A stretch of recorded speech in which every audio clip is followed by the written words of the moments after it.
Chapter number 6 है, control and coordination इसका नाम है। तो ये वाला चैप्टर स्टार्ट करते हैं शुरू से। तो सबसे पहला हमारे चैप्टर का नाम ही क्या है, कंट्रोल एंड कोऑर्डिनेशन। अगर मैं सिंपल हमारे हिसाब से बताऊं बॉडी के उससे, तो हमारी जो बॉडी है इसके अंदर डिफरेंट ऑर्गन है, कुछ पे हमारा कंट्रोल होता है, कुछ पे नहीं होता, और उनके साथ हमारा क्या होता है, कोऑर्डिनेशन होता है। अगर हम डेफिनेशन के रूप से समझे तो क्या कहेंगे, डेफिनेशन के हिसाब से समझे तो कंट्रोल एंड कोऑर्डिनेशन एक तरह से सामंजस्य, मतलब कोऑर्डिनेशन बिठाना होता है हमारी बॉडी के अंदर। जैसे अगर मैं यहाँ पढ़ूँ तो जितने भी लिविंग ऑर्गेनिज्म हैं जो रिस्पॉन्ड करते हैं इन्वायरमेंट के हिसाब से, जैसे उनका इन्वायरमेंट चेंज होता है उस तरह से वो क्या करते हैं, रेस्पॉन्ड करते हैं। जो चेंज इन इन्वायरमेंट है उसे हम क्या बोलते हैं, स्टूमली बोलते हैं या स्टूमलस बोलते हैं। ये स्टूमलस कुछ भी हो सकता है इन्वायरमेंट में, लाइट का फैक्टर हो, हीट हो, कोल्ड हो, साउंड हो, स्मेल हो, टच हो, अलग अलग स्टिमुलस से अलग अलग क्या किया जाता है, रिस्पॉन्स। अगर मैं एक एग्जांपल से बताऊं, अगर आपका हैंड है, हाथ, उसके ऊपर कोई हॉट वाटर अगर गिर जाए, तो जैसे ही आपके हाथ पे गर्म पानी गिरेगा आप हाथ पीछे हटाओगे, तो आपकी जो मसल्स थी उसके ऊपर आपका कंट्रोल होता है। तो जैसे आपने हाथ हटाया, ये एक तरह का कंट्रोल का पार्ट हो गया। अब हाथ हटाने के बाद आप उस पर फूंक मारोगे या उसके ऊपर कोई बोरोलिन या कोई भी एंटीसेप्टिक चीज़ लगाओगे, जलने के बाद सिप्लाडिन वगैरह मान लो ये लगाओगे, तो ये आपका क्या है, कोऑर्डिनेशन का पार्ट है। ये अपने हाथ को ठंडी जगह में रखोगे तो ये क्या कोऑर्डिनेट कर रहे हो आप अपनी बॉडी के साथ, उसे वापस नॉर्मलाइज करने के लिए। ये एक छोटा सा एग्जांपल था, और भी बहुत सारे हो सकते हैं। जैसे लाइट है, किसी जगह पे लाइट की अगर मैं अपने हिसाब से लूँ, अगर आप धूप में जा रहे हो, बहुत तेज़ लाइट है, तो आपकी बॉडी ज़्यादा धूप को टॉलरेट नहीं कर पाएगी, तो बॉडी के अंदर क्या है, अलग अलग ग्लैंड्स एक्टिवेट हो जाएंगी। उसे कंट्रोल करने के लिए, हीट को कंट्रोल करने के लिए आपका कोऑर्डिनेट सिस्टम स्टार्ट हो जाएगा। ब्रेन है, और जो ब्रेन है वो इस सिग्नल देगा जो हमारी स्किन है कि भी स्वेट ग्लैंड को एक्टिव करो, और ज़्यादा से ज़्यादा क्या निकालो, स्वेट निकालो। जितना ज़्यादा पसीना निकलेगा आपको उतनी ज़्यादा क्या होगी, ठंडक लगेगी। तो ये भी क्या है, कंट्रोल एंड कोऑर्डिनेशन का एक पार्ट है। अब हम देखते हैं क्या, कंट्रोल कोऑर्डिनेशन एनिमल के अंदर। तो अगर ये एनिमल की बात आए तो कंट्रोल कोऑर्डिनेशन में दो सिस्टम काम करते हैं, एक तो नर्वस सिस्टम और दूसरा क्या होता है, एंडोक्राइन सिस्टम। ये ग्लैंड वाले सिस्टम को क्या बोलते हैं, एंडोक्राइन सिस्टम। तो जो कंट्रोल एंड कोऑर्डिनेशन है प्रोवाइड होता है नर्वस एंड मस्कुलर सिस्टम से। जो नर्वस सिस्टम है वो पता है नर्वस सिस्टम किससे मिलकर बना होता है, नर्व सेल से। न एक सिंगल नर्व सेल को ही हम क्या बोलते हैं, न्यूरॉन। कई बार ये भी पूछा जाता है कि जो हमारा नर्वस सिस्टम है उसकी फंक्शनल यूनिट क्या है, तो वो क्या है, हमारी न्यूरॉन। ये स्पेशलाइज्ड कंडक्ट करती है इन्फॉर्मेशन को, किसके द्वारा, इलेक्ट्रिकल इम्पल्स के द्वारा, बॉडी के वन पार्ट से अदर पार्ट तक। अभी हम थोड़ी देर में पढ़ेंगे। ये जो न्यूरॉन है क्या करती है, सबसे पहले इलेक्ट्रिकल सिग्नल पास करेगी, फिर केमिकल सिग्नल पास करेगी, फिर इलेक्ट्रिकल करेगी। इस तरह करके सिग्नल क्या है, पास करती है एक जगह से दूसरी जगह जाने में। अभी हम 2 मिनट बाद ही पढ़ेंगे। पहले हम क्या पढ़ते हैं, रिसेप्टर्स पढ़ते हैं। रिसेप्टर्स आ सकता है क्या होता है, तो receptors are the specialised tip of some nerve cell. जो नर्व सेल है उनकी स्पेशलाइज्ड टिप होती है, जिन्हें क्या बोला जाता है, रिसेप्टर, जो क्या डिटेक्ट करती है इन्फॉर्मेशन को इन्वायरमेंट से। ये रिसेप्टर हमारे सेंस ऑर्गन के अंदर होते हैं, जैसे ईयर, इन अवर सेंस ऑर्गन। ईयर का क्या काम होता है, फोनो रिसेप्टर। फोन का मतलब ही क्या होता है, सुनने से रिलेटेड। हियरिंग का काम करते हैं ईयर हमारे। ये शायद कुछ को पता हो, कुछ को ना पता हो। ईयर के अंदर एक फ्लूइड होता है जो हमारी बॉडी को बैलेंस करने में हेल्प करता है। तो बैलेंसिंग का काम भी कौन करता है, ईयर। कुछ लोगों के लिए नई इन्फॉर्मेशन हो सकती है, कुछ को पहले से पता होगा। अगर बात करें हम आइज़ की, आइज़ देखने का काम करती है, तो इसे फोटो रिसेप्टर बोलते हैं। स्किन हीट और कोल्ड, टच सेंसिटिव होती है टच की, तो इसे बोलते हैं थिग्मो रिसेप्टर। ये आ सकता है भाई, ईयर के रिसेप्टर का क्या नाम होता है, तो हम क्या बता देंगे, ईयर क्या है, फ़ोन से रिलेटेड, तो फोनो रिसेप्टर। आई क्या है, देखने से रिलेटेड, तो फोटो रिसेप्टर। इसी तरह नोज़, ये तो सूंघने से रिलेटेड है, तो ओल फैक्ट्री। स्किन टच करने से रिलेटेड है, तो थिग्मो रिसेप्टर। इस तरह से हम क्या है, रिसेप्टर होते हैं। नोज़ का स्मेल से रिलेटेड है, तो ओल फैक्ट्री रिसेप्टर, स्मेल डिटेक्शन में काम आता है। टंग, ये एक तरह से टेस्ट डिटेक्ट करती है, तो इसे बोलते हैं गस्टेटरी रिसेप्टर्स। ये हमारी बॉडी के रिसेप्टर्स हैं जो हमें नाम याद करने हैं इनके। ये सिर्फ देगा हमारे ऑर्गन का नाम, हमें रिसेप्टर का नाम अपने आप याद करना है। अब जो मैंने 2 मिनट पहले अब यहाँ बात करी थी न्यूरॉन की, ये electrical chemical electrical nerve system की बात कर रहे थे। इसकी फंक्शनल यूनिट न्यूरॉन होती है, तो हम उसका स्ट्रक्चर पढ़ेंगे। तो न्यूरॉन क्या है? ये स्ट्रक्चरल एंड फंक्शनल यूनिट है किसकी? नर्वस सिस्टम की। ये इसका डायग्राम होता है। ये जो इसकी टिप्स है यहाँ पे, इसे हम क्या बोलते हैं? डेंड्राइट। ये बीच का जो हिस्सा है इसे बोलते हैं सेल बॉडी। ये बिल्कुल ब्लैक पार्ट है, ये न्यूक्लियस, ये एक्सोन होता है। और लास्ट में जो पॉइंट है, ये क्या है? हमारी नर्व एंडिंग। ये पेपर में आता है कि draw the structure of a neuron, तो हमें ये स्ट्रक्चर बना के दिखाना है। सिंपल स्ट्रक्चर है और नेमिंग बहुत अच्छे से याद करनी है। अब हम देखेंगे भी डेंड्राइट क्या है। यही वो रिसेप्टर होते हैं हमारी स्किन के अंदर। जैसे हमें गर्म लगता है तो ये यहाँ से डिटेक्ट करते हैं इसे, और फिर ये पीछे पास करते हैं इसको इलेक्ट्रिकल सिग्नल के उसमें। ये सिग्नल कहाँ पे जाके ख़त्म होते हैं? नर्व एंडिंग में। अब इसके पीछे ही, नर्व एंडिंग के पीछे से अगला न्यूरॉन अटैच होगा। यहाँ डेंड्राइट अटैच होंगे दूसरे के। यहाँ बीच में गैप होता है जहाँ पे इलेक्ट्रिकल सिग्नल किसके अंदर बदल जाता है? केमिकल सिग्नल में यहाँ पे। और फिर दोबारा अगला डेंड्राइट स्टार्ट हो जाता है, तो वहाँ से फिर दोबारा इलेक्ट्रिकल सिग्नल में। इसलिए मैंने बताया था पहले इलेक्ट्रिकल सिग्नल, फिर केमिकल सिग्नल, केमिकल रिसेप्टर होते हैं, फिर इलेक्ट्रिकल सिग्नल पास होता है, फिर केमिकली सिंथेसाइज होता है, फिर इलेक्ट्रिकल होता है। इस तरह ये चलता है। अब जो मैं बात कर रहा था, जो हमारे एक्सोन है वो मसल फाइबर्स के होते हैं, ठीक है, ये बात पता है। इनके अंदर माइटोकॉन्ड्रिया होता है। और यहाँ पे क्या होता है? ये जो नर्व एंडिंग है, यहाँ पे क्या होता है? साइनेप्टिक एरिया होता है जहाँ पे केमिकली फॉर्म होता है। इलेक्ट्रिकल सिग्नल के बाद क्या है? न्यूरोकेमिकल फॉर्म होता है, केमिकल्स फॉर्म होते हैं वापस, जो किस में बदल जाता है? इलेक्ट्रिकल में। अब जो हमने पार्ट पढ़े थे यहाँ पे, डेंड्राइट, सेल बॉडी, एक्सोन, तो इनका एक एक फंक्शन देख लेते हैं क्या क्या है। डेंड्राइट, ये तो एक्वायर करते हैं इन्फॉर्मेशन। आपकी स्किन पे होंगे, जैसे ही गर्म लगेगा तो डेंड्राइट्स को सबसे पहले सेंसेशन होगी, यहाँ से सिग्नल आगे भेजेंगे, तो ये इन्फॉर्मेशन एक्वायर करते हैं। Cell body, acquired information travel as an electrical impulse.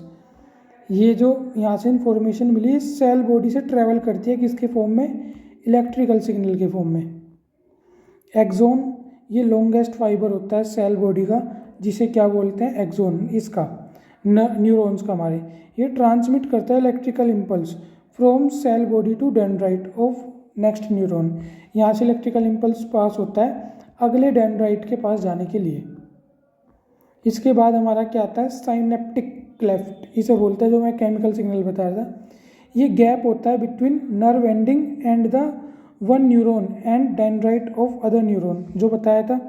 ये नर्व एंडिंग यहाँ पे ख़त्म हुई, यहाँ पे दूसरा डेंड्राइट स्टार्ट होगा। ये जो बीच का स्पेस है इसे ही बोलते हैं साइनेप्टिक क्लेफ्ट, मतलब खाई, या खाली साइनेप्स बोल देते हैं। तो यहाँ इलेक्ट्रिकल सिग्नल किस में कन्वर्ट होते हैं? केमिकल सिग्नल में। और उसके बाद वापस अगले डेंड्राइट पर टच होते ही वापस इलेक्ट्रिकल सिग्नल में, अगली नर्व एंडिंग पा के फिर दोबारा केमिकल सिग्नल में। इस तरह ये पास होती है इन्फॉर्मेशन। अब यहाँ से जो हमने ये सुना इलेक्ट्रिकल केमिकल, ये कैसे काम करता है, ये रियल लाइफ में इसका कुछ काम है, तो रिफ्लेक्स एक्शन से हम इसका काम पढ़ते हैं। क्या क्या होता है रिफ्लेक्स एक्शन? क्या? Quick, sudden and immediate response होता है बॉडी का किसी भी स्टिमुलस के अंदर। जैसे नी जर्क, एकदम से झटके से हाथ को पीछे हटाने को क्या बोलते हैं? नी jerk. Withdrawal of hand on touching hot object, इसके अंदर क्या काम करता है? रिफ्लेक्स आर्क काम करता है। जैसे ये स्टिमुलस है, मान लो गर्म पानी, ये आपकी स्किन है, जैसे ये गर्म पानी आपकी स्किन के कांटेक्ट में आया तो यहाँ से रिसेप्टर ऑर्गन होगा, डेंड्राइट होंगे, यहाँ से डेंड्राइट से इन्फॉर्मेशन जाएगी अगले न्यूरॉन में, फिर उस अगले न्यूरॉन में, और कहाँ पहुँच जाएगी? स्पाइनल कॉर्ड में। अब स्पाइनल कॉर्ड में पहुँचने के बाद अब यहाँ से एक इन्फॉर्मेशन तो जाएगी हमारे ब्रेन के लिए, और यहाँ तो जाएगी बाद में, उससे पहले ही ये यहाँ से इन्फॉर्मेशन कह देगा तुरंत ही हमारी मसल्स को, इफेक्टर ऑर्गन को बोलेगा कि रिस्पॉन्स करो और अपना हाथ हटा लो। ये सारा काम किसने किया है? स्पाइनल कॉर्ड ने। इसके बाद सिग्नल जाएगा ब्रेन के पास। तो पहले काम तो स्पाइनल कॉर्ड ही कर देता है, उसके बाद ब्रेन का नंबर आता है। ऐसे टाइम पे। तो इसे ही ये जो यहाँ से ऐसे गया वापस घूम के वापस ऐसे आ गया, इसे बोलते हैं रिफ्लेक्स आर्क। रिस्पॉन्स क्या होता है? Response are three main type. Response कितनी तरह के होते हैं? 3 तरह के होते हैं।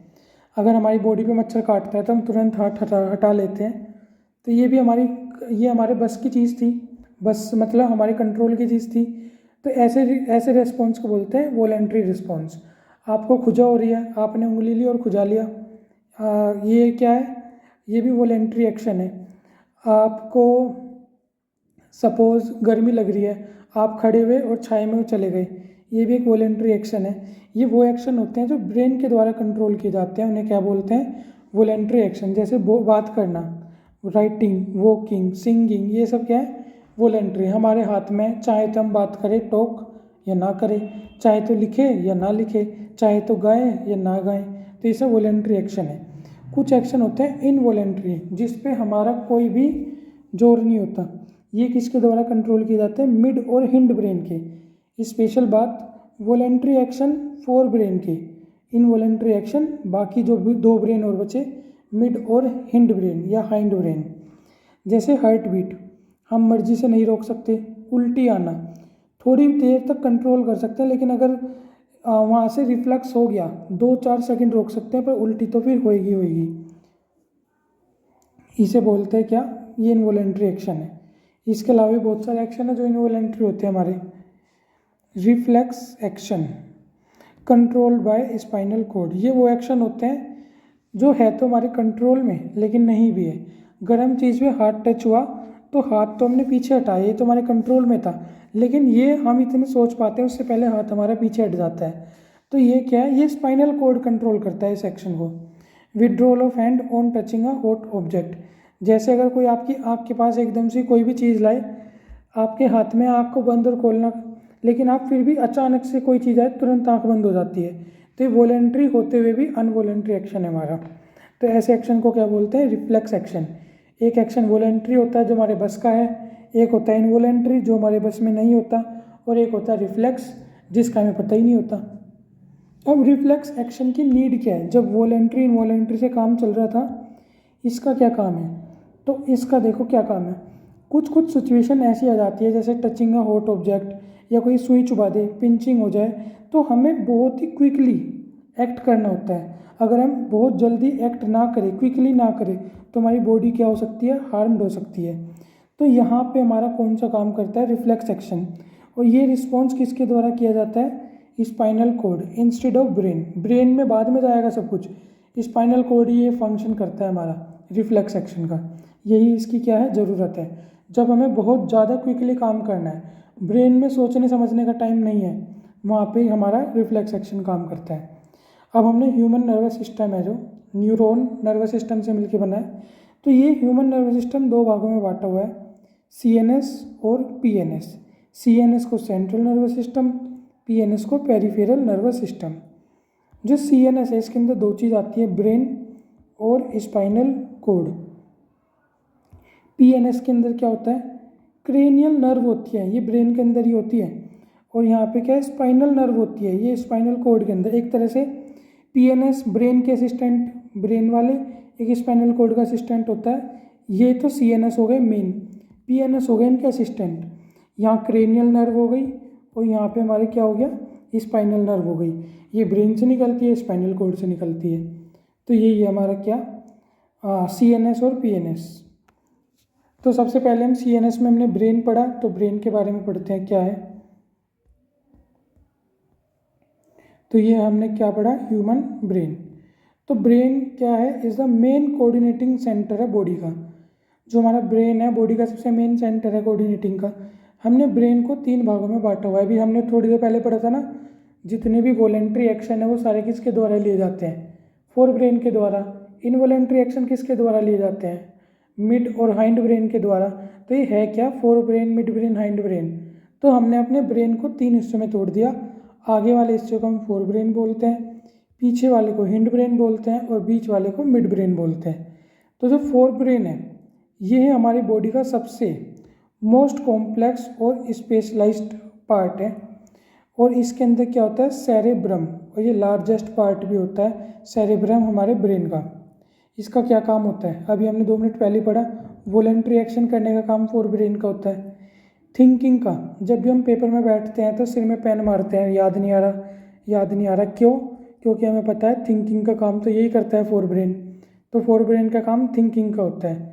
पेपर में याद करके तो लिखेंगे कुछ, तो भी हम मत्थे में मारते हैं आगे। तो यहाँ भी ये काम भी किसका होता है, मेमोरी का काम भी किसका होता है, फोर ब्रेन का। ये तो हम जब पेपर में बैठते हैं तो सारे काम करते हैं, तो ये तो हमें ईजिली याद हो गए कि फोर ब्रेन का क्या काम है। जब भी कोई सवाल याद नहीं आता तो सिर में मारते हैं हाथ।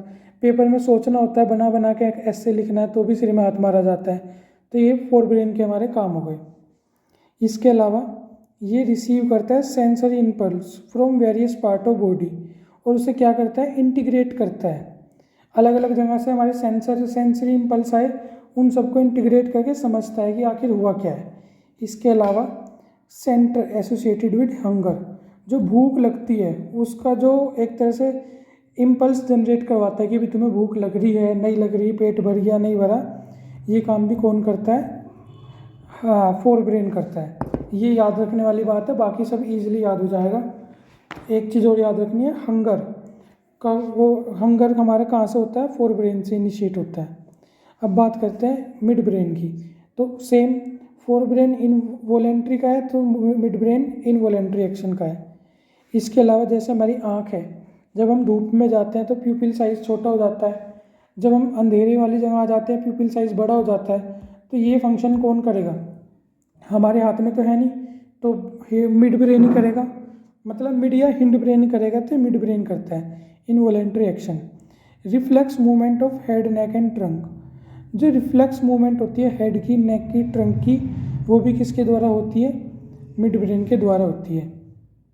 अब अगर बात करें हम हाइंड ब्रेन या हिंड ब्रेन की, तो इसके 3 पार्ट होते हैं। पार्ट इनके भी होते हैं, लेकिन हम सिर्फ मेजर पार्ट पढ़ते हैं 10वीं क्लास में इसके हिंड ब्रेन के। एक होता है सेरेब्लम, ये सेरेब्लम है, और फोर ब्रेन का पार्ट का नाम है सेरेब्रम। ये भ्रम है, भ्रम मतलब याद करने के लिए कि हमारे सबसे ज़्यादा भ्रम होता है, तो भ्रम तो होता है फोर ब्रेन से, और ब्लम होता है हिंड ब्रेन से। ये क्या करता है, हमारे पोस्चर को, बैलेंस को कंट्रोल करता है। प्रिसीजन आता है हमारे वॉलेंट्री एक्शन में, जैसे पिकिंग पेन, पेन उठा के, पेन उठाना तो एक सिंपल सी चीज़ है, वॉलेंट्री एक्शन है, लेकिन उस पेन से शब्द बनाना, ड्राइंग बनाना, तो इसके लिए कंट्रोल चाहिए, प्रिसीजन चाहिए। ये हमारा सेरेब्लम की वजह से होता है। मेडुला क्या करता है, ये भी इनवॉलेंट्री एक्शन को ही कंट्रोल करेगा, जैसे ब्लड प्रेशर, सैलिवेशन मतलब मुंह के अंदर राल आना, वोमिटिंग वगैरह, ये सब कौन देखता है, हिंड ब्रेन। एक होता है पोन्स, ये इनवॉलेंट्री तो सब करेंगी, इसके अंदर क्या करता है, जो रेस्पिरेशन है उसे कौन रेगुलेट करता है, पोन्स। अगर हिंड ब्रेन के हम एक एक फंक्शन पढ़े, तो सबसे पहले सेरेब्लम है, ये बैलेंसिंग ऑफ बॉडी का काम करता है, प्रिसीजन का काम करता है, जैसे इस ड्राइंग बनाना, स्केच बनाना।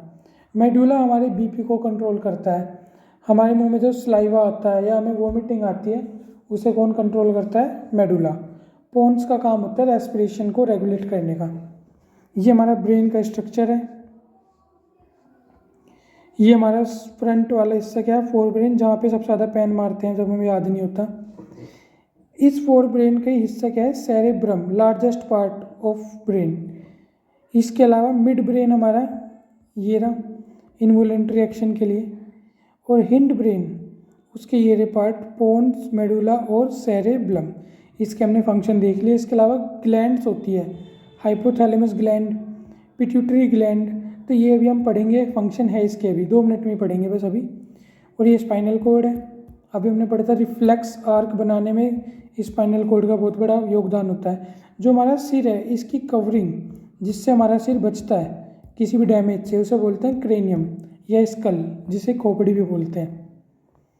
तो ब्रेन की जो प्रोटेक्शन है और स्पाइनल कॉर्ड की प्रोटेक्शन है वो कैसे की जाती है, तो बात करते हैं हम क्या, ब्रेन में। पहले जो ब्रेन है ये प्रोटेक्ट हो जाता है फ्लूइड फिल्ड बैलून से, जो क्या करता है, शॉक को एब्जॉर्ब कर लेता है जब भी कोई चोट वोट लगती है, जो किसके अंदर बंद होता है, क्रेनियम के अंदर।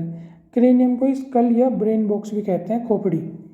स्पाइनल कॉर्ड किससे इनक्लोज होता है, वर्टिब्रल कोरम, रीढ़ की हड्डी, इसके अंदर ही क्या होता है हमारा स्पाइनल कोड। तो अब यहाँ कोऑर्डिनेशन है between nervous and muscular tissue. जैसे कोई स्टिमुलस है, हमारे सेंस ऑर्गन है, मान लो स्किन है, वहाँ से सेंसेशन हुई, यहाँ से सेंसरी नर्व जाएगी सीधा कहाँ, CNS के पास। CNS के पास हमें पता है दो चीज़ होती है, ब्रेन और स्पाइनल कोड। अब देखते हैं, इन्फॉर्मेशन रिसीव होएगी, प्रोसीड होगी, डिसीजन मेड होगा और रेस्पॉन्स जनरेट होगा। जो एकदम से रेस्पॉन्स जनरेट है वो तो स्पाइनल कोड कर देगा, बाकी जो समझना है कि हुआ क्या है वो काम ब्रेन करता रहेगा। स्पाइनल कोड तो मोटर नर्व को तुरंत आदेश दे देगा भी क्या करना है। मसल्स है, मसल्स के पास ऑर्डर जाएगा कि अपना हाथ पीछे खींच लो, मसल शॉर्टन कर लो, मतलब मसल्स को छोटा कर लो, तो हाथ अपना आप पीछे आ जाएगा। तो एक तरह का कोऑर्डिनेशन दिखा रखा है कैसे कैसे होता है। अब ये हमने से चीज़ पढ़ ली। अब हमने एक चीज़ पढ़ी थी, न्यूरॉन्स के अंदर इलेक्ट्रिकल सिग्नल होते हैं, इम्पल्स होते हैं, फिर केमिकल इम्पल्स होते हैं, फिर इलेक्ट्रिकल होते हैं। इस तरह से कोई भी इंफॉर्मेशन पास आउट होती है। तो इसके लिमिटेशन क्या है इलेक्ट्रिकल कम्युनिकेशन के नर्वस सिस्टम में? तो देखो क्या है, इलेक्ट्रिकल इम्पल्स है will reach only those cell that are connected by nerve tissue. ये सिर्फ वहाँ तक ही जा पाएंगे जहाँ जहाँ नर्व टिश्यू है बॉडी के अंदर। जहाँ पे नर्व टिश्यू नहीं है वहाँ पे सेंसेशन का कोई मतलब नहीं होगा, वहाँ में एक तरह से सुन हो जाएगा। और after generation of transmission and electrical impulse the cell takes some time to reset it mechanism. एक बार इलेक्ट्रिकल इम्पल्स पास हुआ, दोबारा से रीस्टोर होने में उसे या वापस से रीसेट होने में थोड़ा सा टाइम लगता है। कई बार हम देखते हैं ना, कोई चीज़ में ज़्यादा तुमने चुभा दिया या गर्म चीज़ में बहुत लंबे समय तक हाथ रह गया, तो वहाँ सेंसेशन ख़त्म हो जाती है कि अब पता ही नहीं लग रहा है, कोई सुई चुभाए मारे पीटे तो वहाँ कुछ पता नहीं लगता कि कुछ हुआ है नहीं हुआ है, क्योंकि वहाँ की इम्पल्स क्या हो जाती है, डैमेज हो जाती है कई बार। और कई बार थोड़ा लंबा एक्शन हो जाए तो वो उन्हें थोड़ा टाइम लगता है रीसेट होने में। तो cells can not continually create transmit impulse. तो इलेक्ट्रिकल सिग्नल में ये दिक्कत है, कंटिन्यूअस जो हमारा ये है ट्रांसमिशन है वो नहीं हो सकता। ये कई बार फ़ायदेमंद भी होता है। तुम्हारा इलेक्ट्रिसिटी का शॉक लग गया या बहुत गर्म पानी में तुम्हारा हाथ जल गया, अगर लगातार सिग्नल जाएगा तो तुम दर्द के कारण क्या होगे, तुम्हारी मौत हो जाएगी या किसी पेशेंट की मौत हो जाएगी, या वो बहुत ज़्यादा सीवियर इंजरी हो सकती है। लेकिन अगर वहाँ की नर्व डैमेज हो जाएगी तो जब दर्द की सेंसेशन नहीं होगी तो इतनी ज़्यादा कोई विकट परिस्थिति नहीं होगी। पर हाँ, एक बार तो सेंसेशन हुई तो इंसान को पता लग जाएगा हाँ कुछ अनहोनी हो चुकी है। इसके बाद वो हाथ हटा लेता है, वहाँ की उसकी नर्व सेल डैमेज हो जाती है, उसके बाद वो उसे ठीक कर लेते हैं पट्टी वगैरह लगा के, कुछ समय में वापस ठीक हो जाएंगे। फिर वो जो प्लांट है उसके पास कोई भी नर्वस सिस्टम नहीं होता। अब जो केमिकल कम्युनिकेशन है, to overcome the limitation of electrical communication, electrical communication को ओवरकम करने के लिए बीच में क्या होता है, केमिकल कम्युनिकेशन होता है, ताकि इसे रीस्टोर होने में थोड़ा टाइम मिल जाए, चेंज होने में टाइम मिल जाए, ये इसे रीस्टोर करने में भी मदद करता है। ये कोऑर्डिनेशन हमने किसके अंदर पढ़ा, ह्यूमंस के अंदर। अब हम किसके अंदर पढ़ेंगे, प्लांट्स के अंदर। प्लांट्स के अंदर क्या क्या है, तो मूवमेंट इन प्लांट, जो प्लांट है, ह्यूमन तो अपना हाथ आगे पीछे कर सकता है अपनी नर्वस सेल के मुखा से, मतलब रिफ्लेक्स आर्क के कारण, लेकिन प्लांट क्या है, मूवमेंट होती है इसके अंदर बहुत थोड़ी, दो तरह की, इंडिपेंडेंट और डिपेंडेंट। तो इंडिपेंडेंट मूवमेंट क्या है, इमीडिएट रिस्पॉन्स टू स्टिमुलस, इसे ही क्या बोलते हैं, नेस्टिक मूवमेंट, जो इंडिपेंडेंटली हो। Plant use electrical chemical means to convey information from one cell to another, electrical chemical signal convey करते हैं। For movement to happen cell change their shape and changing the amount of water in them resulting in swelling and shrinking.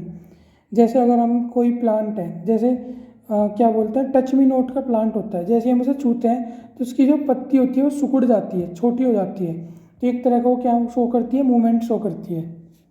इसे बोलते हैं independent movement. Stimulus के according movement show होगा, नहीं तो नहीं होगा। एक होता है dependent movement, this movement are tropic movement बोलते हैं इन्हें। ये डायरेक्शनल मूवमेंट होते हैं स्टिमुलस के रिस्पॉन्स में। जैसे टेंड्रिल, ये क्या करते हैं, tendril away from the object grow more rapidly as compare to part near the object, this cause circulation of tendril about the object. हमने देखा है अगर टेंड्रिल मतलब होता है बेल वाले जो पेड़ होते हैं, अगर उसके उनके पास कोई भी खंभा वगैरह कोई भी चीज़ हो, वहाँ वो ज़्यादा मूवमेंट शो करते हैं, उसके ऊपर लिपट जाते हैं ताकि बेल को क्या है उसके ऊपर चढ़ने में मदद मिले। तो उसके हिसाब से क्या करते हैं, मूवमेंट शो करते हैं tendril. Phototropism, movement toward light, जो पेड़ है जिस साइड से धूप आती है उसका झुकाव उस साइड हो जाता है शूट का, ऊपर वाले हिस्से का, इसे फोटोट्रोपिज्म मूवमेंट बोलते हैं।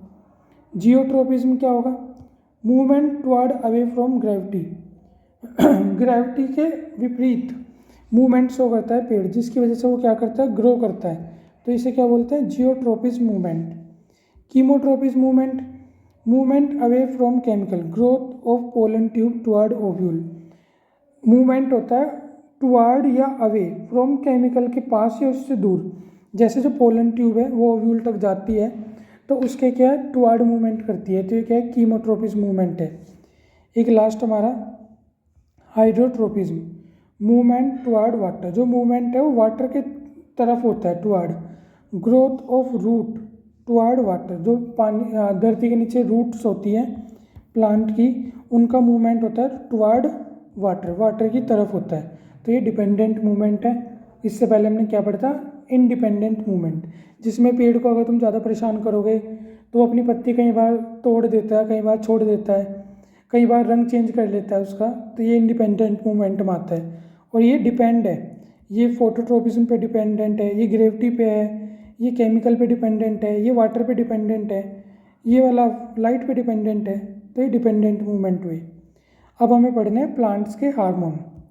तो प्लांट के हार्मोन क्या है, ये केमिकली कंपाउंड है जो हेल्प करते हैं प्लांट को कोऑर्डिनेट करने के लिए अपने आसपास के एनवायरनमेंट के साथ। तो मेन प्लांट हार्मोन कौन से होते हैं, auxin, gibberellin, cytokinin, abscisic acid.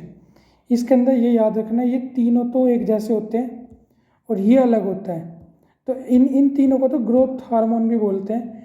जैसे इनहिबिटरी हार्मोन, ये तो ग्रोथ को प्रमोट करते हैं तीनों, लेकिन ये वाला ग्रोथ को रोकता है, इनहिबिट करता है। तो एक एक करके पढ़ते हैं। ऑक्सिन क्या है, synthesised at shoot tip, shoot tip के ऊपर सिंथेसाइज होता है, प्लांट को ग्रो लॉन्गर करने में मदद करता है, इन्वॉल्व होता है फोटोट्रोपिज्म में। जिब्रेलिन क्या होता है, help in growth the stem, ये तो शूट के ऊपर प्रेजेंट होगा, वहाँ से प्लांट को बढ़ाएगा, ये स्टेम को बड़ा करता है और ये सेल डिवीजन को प्रमोट करता है। साथ में present in greater concentration in food and seed, seeds में और फ्रूट्स में ही ज़्यादा अमाउंट में होता है। एब्सिसिक एसिड ग्रोथ को रोकता है और कोज विल्टिंग ऑफ लीव्स, लीव्स को क्या करता है, विल्टिंग, सूखा सा करने में, पीले रंग का कर देता है, फिर से वो टूट जाती है अपने आप ही, उसमें हेल्प करता है ये। और स्ट्रेस हार्मोन होता है, जब प्लांट को स्ट्रेस होता है तो वो अपनी कुछ पत्तियाँ गिरा देता है, उसके अंदर भी किसका रोल होता है, एब्सिसिक एसिड का। ये हमने क्या पढ़े, प्लांट्स हार्मोन, 4 तरह के हार्मोन हैं, 3 एक जैसे और एक अलग है। पेपर में यही आएगा कि कौन सा ग्रोथ हार्मोन नहीं है, ये बताओ कि एब्सिसिक एसिड का क्या काम है, तो हम बता देंगे इनहिबिटरी हार्मोन है, स्ट्रेस हार्मोन भी इसे बोला जाता है। अब हम बात करते हैं ह्यूमंस की। एनिमल्स के अंदर कौन कौन से हार्मोन होते हैं, तो हार्मोन वही केमिकल सब्सटेंसेस जो कोऑर्डिनेट करते हैं बॉडी के साथ इन्वायरमेंट के अकॉर्डिंग और उनकी ग्रोथ वगैरह में भी काम करते हैं। और हमारी इसके अंदर आती है एंडोक्राइन ग्लैंड्स, ये ग्लैंड सिक्रीट करती है हार्मोन्स को ब्लड के अंदर। एक होती है एक्सोक्राइन ग्लैंड, वो बाद में हम बता देंगे। जैसे एंडोक्राइन तो सीधा ब्लड में डालती है, एक्सोक्राइन क्या है, एक्सोक्राइन सीधा साइट ऑफ एक्शन पे हमारा वो रोल प्ले करती है, जूसेस निकालती है जो। तो फिलहाल एंडोक्राइन ग्लैंड्स की बात कर लेते हैं। जो एंडोक्राइन ग्लैंड्स है, सबसे पहले थायरोक्सिन ग्लैंड, इसके एंडोक्राइन ग्लैंड का नाम क्या है, थायराइड हार्मोन थायरोक्सिन। कहाँ पे होता है ये, हमारे गले के पास, नेक और थ्रोट रीजन में। ये क्या करता है, मेटाबॉलिज्म को रेगुलेट करता है, फैट को, प्रोटीन को, इन सबको मेटाबोलाइज करने में क्या करता है, हेल्प। एक हार्मोन होता है हमारा ग्रोथ हार्मोन, ये कहाँ से निकलता है, पिट्यूटरी ग्लैंड से निकलता है। पिट्यूटरी ग्लैंड को क्या बोलते हैं, मास्टर ग्लैंड बोलते हैं, मिड ब्रेन से निकलती है और ग्रोथ को क्या करती है, रेगुलेट करती है, प्रमोट करती है। एक हमारा होता है एड्रिनलिन हार्मोन, एड्रिनल ग्लैंड से निकलता है, किडनी के ऊपर प्रेजेंट होता है ये एड्रिनल ग्लैंड। और ये क्या करता है, रेगुलेटिंग इन, ये रेगुलेट क्या करता है, increasing blood pressure, heart beat, carbohydrate metabolism during emergency. इस हार्मोन को फ्लाइट और फाइट हार्मोन भी बोला जाता है। जब भी कभी हमारे पीछे कुत्ते पड़ जाते हैं तो हम एकदम से बहुत तेज़ भागते हैं। इतनी हमारे अंदर ना पावर थी, ना हम कभी इतनी तेज़ भागे, लेकिन कुत्ते जैसे पीछे पड़े तो हमारी स्पीड बिल्कुल उसेन बोल्ट को मैच करती है। तो ये किस वजह से होता है? क्योंकि हमारी किडनी के ऊपर एक ग्लैंड होती है, एड्रिनलिन ग्लैंड या एड्रिनल ग्लैंड, वहाँ से एक हार्मोन निकलता है एड्रिनल हार्मोन। वो सडन हमारी बॉडी के अंदर क्या करेगा, ब्लड सर्कुलेशन बढ़ा देगा, ब्लड प्रेशर बढ़ जाएगा, हार्ट बीट बढ़ जाएगी, और वहाँ पे ऑक्सीजन लेवल एक तरह से उस जगह को ऑक्सीजन लेवल की सप्लाई करता है। प्रॉपर तो नहीं हो पाएगी, जितनी वो हो पाएगी वहाँ पे ऑक्सीजन सप्लाई मैक्सिमाइज कर देगा, तो वहाँ एनर्जी जनरेट होगी और हम बहुत तेज़ भागेंगे। बाद में लैक्टिक एसिड भी बनता है ऐसे केस में, पर वो अभी कन्फ्यूज़न वाली बात नहीं करनी। इस हार्मोन को बोलते हैं फ्लाइट और फाइट। जब भी कुत्ते पीछे पड़ जाते हैं तो हमारे एकदम से बीपी बढ़ जाता है, हार्ट रेट बढ़ जाती है, जिस वजह से हम बहुत तेज़ भाग लेते हैं। एक हार्मोन हमारा होता है इंसुलिन, पैनक्रियास से निकलता है, स्टोमक के नीचे प्रेजेंट होता है, और इंसुलिन का सबको पता है ये रिड्यूस और रेगुलेट करता है हमारे ब्लड प्रेशर को। पांचवा टेस्टोस्टेरोन, ये मेल के अंदर होता है टेस्टोस्टेरोन हार्मोन। कहाँ से निकलता है? टेस्टिस से। ये जेनाइटल, जो जेनाइटल ऑर्गन होते हैं वहाँ पे प्रेजेंट होता है, या लोअर एब्डोमेन एरिया भी हम इसे बोल देते हैं। इससे क्या होता है? Change associated with puberty. इस हार्मोन से निकलने से जो प्यूबर्टी के चेंज होते हैं वो इंसान के अंदर आते हैं, मेल के अंदर, जैसे आवाज़ का भारी होना और बियर्ड आना, इस तरह के जो चेंज है वो आते हैं। जैसे मेल के अंदर टेस्टोस्टेरोन है, फीमेल के अंदर कौन सा हार्मोन निकलता है? Oestrogen hormone. फीमेल के अंदर ये ओवरीज से निकलता है, वही जेनाइटल ऑर्गन से निकलता है, लोअर एब्डोमेन से, और ये भी सेम वही चेंजेस लाता है प्यूबर्टी के दौरान वाले। इसके अलावा एक होता है हमारा क्या, रिलीजिंग हार्मोन, जिसे क्या बोलते हैं? हाइपोथैलेमस। अभी मैंने पिट्यूटरी में बताया था मास्टर ग्लैंड होती है ये, तो इस मास्टर का भी एक मास्टर होता है जिसे क्या बोलते हैं? हाइपोथैलेमस। इसे क्या बोलते हैं? Master of master gland. Mid brain से निकलता है ये भी, और ये क्या है? स्टिमुलेट करता है पिट्यूटरी ग्लैंड को कि भाई हार्मोन रिलीज कर, ग्रोथ कर, ये कर, वो कर। इसलिए इसे क्या बोला जाता है? Master of master gland. ये पिट्यूटरी ग्लैंड को कहता है कि काम कर अपना। ये लोकेशन हो गई हमारी, जैसे ये ब्रेन है, यहाँ पे पीनियल ग्लैंड होती है हमारी, हाइपोथैलेमस होता है, पिट्यूटरी ग्लैंड होती है, बायोलॉजिकल क्लॉक भी बोला जाता है इसे। ये मेल फीमेल अलग अलग डायग्राम दे रखे हैं, पहले मेल का है। थायराइड ग्लैंड सेम है अभी तक सब कुछ। थाइमस यहाँ होता है ये हमारे स्टर्नम के पास। एड्रिनल ग्लैंड भी सेम होता है दोनों के अंदर। पेनक्रियास सेम होता है। मेल के अंदर टेस्टिस होता है, जेनाइटल ओवरी होती है फीमेल के अंदर, जेनाइटल पार्ट के अंदर। ये होते हैं हमारे क्या, ह्यूमन एंडोक्राइन ग्लैंड्स। हमने इनके फंक्शन एक एक पढ़ लिए हैं। इसे रोक रोक के या इसके अगर कोई नोट्स बनाना चाहे या स्क्रीनशॉट लेके रख सकते हैं, एक एक फंक्शन दे रखा है इसका। अब एक चीज़ सुनी होगी हमने, आयोडाइज्ड सोल्ट। ये आयोडाइज्ड सोल्ट इतना ज़रूरी क्यों होता है? हमने कहा ना ग्वेटर बीमारी हो जाती है आयोडीन की कमी से, थायराइड ग्लैंड से रिलेटेड है। तो iodised salt is necessary because iodine mineral is essential part of thyroxine hormone. Thyroxine hormone के लिए एसेंशियल होता है आयोडीन मिनरल। अगर ये हार्मोन होगा तभी थायराइड ग्लैंड से थायराइड ग्लैंड अपना सिक्रीशन करती है। Thyroxine regulate metabolism of carbohydrate, fat and protein. और ये थायरोक्सिन है, इसी की वजह से मेटाबॉलिज्म होता है हमारी बॉडी के अंदर फैट, कार्बोहाइड्रेट, प्रोटीन का। So we must consume iodised salt which is necessary for proper working of thyroid gland. Thyroid gland को काम करने के लिए क्या चाहिए? आयोडीन मिनरल चाहिए, जो किसके अंदर होता है? आयोडाइज्ड सोल्ट के अंदर होता है। अगर ये नहीं होगा, अगर इसकी डेफिशिएंसी होगी तो कौन सी बीमारी हो जाती है? ग्वेटर, स्वेलन नेक, जो गर्दन फूल जाती है, वो बीमारी होती है। अब हमने पेनक्रियास से भी एक चीज़ पढ़ी थी, इंसुलिन। तो एक बीमारी डायबिटीज़ भी है, इसके बारे में भी देख लेते हैं। इसका कोज क्या है? Due to deficiency of insulin hormone secreted by pancreas that is responsible of control blood sugar level. जब इंसुलिन हार्मोन है प्रॉपर नहीं निकलता है, कम मात्रा में निकलता है, तब हमें कौन सी बीमारी होती है? डायबिटीज़। क्यों? क्योंकि इंसुलिन ही क्या करता है? ये ब्लड शुगर को कंट्रोल करता है, लेवल में करता है। ट्रीटमेंट क्या है इसका? इंजेक्शन ऑफ इंसुलिन हार्मोन दिए जाते हैं, जिसके अंदर ज़्यादा केस बिगड़ जाता है। मैक्सिमम केस में जिसके अंदर ये प्री डायबिटिक लोग होते हैं या जिनका नया डायबिटिक होता है, ये क्या बोले इसे हम इसे, ये डाइट से भी क्योर हो जाता है। लेकिन अगर किसी के इंसुलिन के अंदर ही दिक्कत है तो फिर उसे इंसुलिन के इंजेक्शन लेने पड़ते हैं, जिससे क्या ब्लड शुगर लेवल उसका नॉर्मल होता है। अब हमें क्या पढ़ना है, फीडबैक मैकेनिज्म। देखो, किसी भी चीज़ की एक्सेस और डेफिशिएंसी हो हार्मोन की, वो हार्मफुल इफेक्ट प्रोड्यूस करती है बॉडी के अंदर। Feedback mechanism make sure that hormone should be secreted in precise quantity eight right time. जो फीडबैक मैकेनिज्म है ये हमारी बॉडी के अंदर ये इंश्योर करता है जो भी हार्मोन निकलना है वो प्रॉपर मात्रा में निकले, ना कम निकले ना ज़्यादा निकले, और राइट टाइम पे निकले। अगर राइट टाइम पे नहीं निकलेगा तो भी कोई फ़ायदा नहीं है। एक चीज़ यहाँ बतानी बहुत ज़रूरी है, जिम कल्चर बहुत ज़्यादा है आजकल।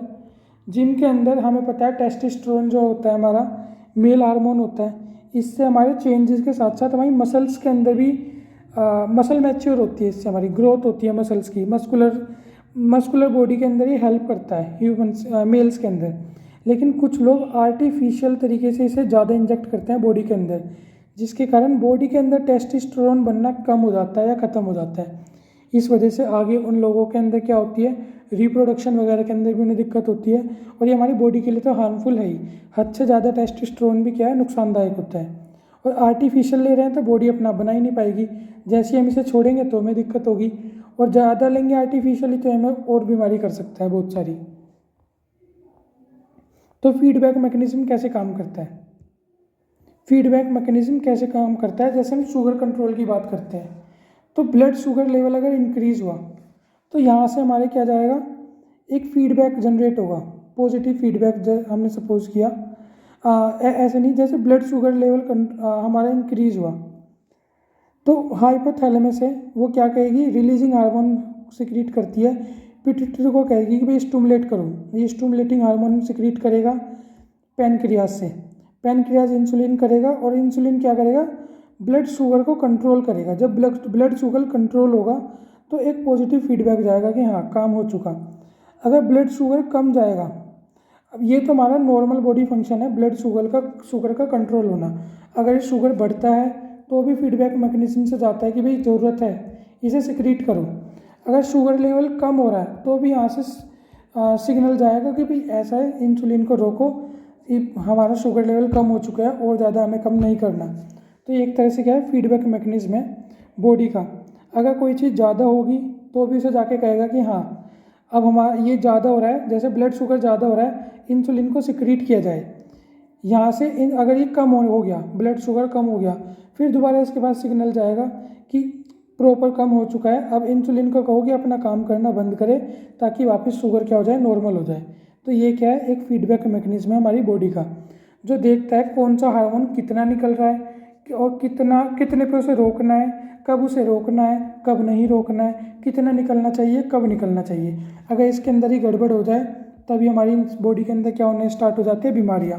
फिर हमें बाहर से क्या लेना पड़ता है, ये इंसुलिन वगैरह ये सब चीज़ लेनी पड़ती है। ये RH का मतलब यहाँ releasing hormone, SH stimulating hormone. तो आज का टॉपिक यहीं ख़त्म करते हैं, यही चैप्टर का क्या है, लास्ट है। Thank you so much.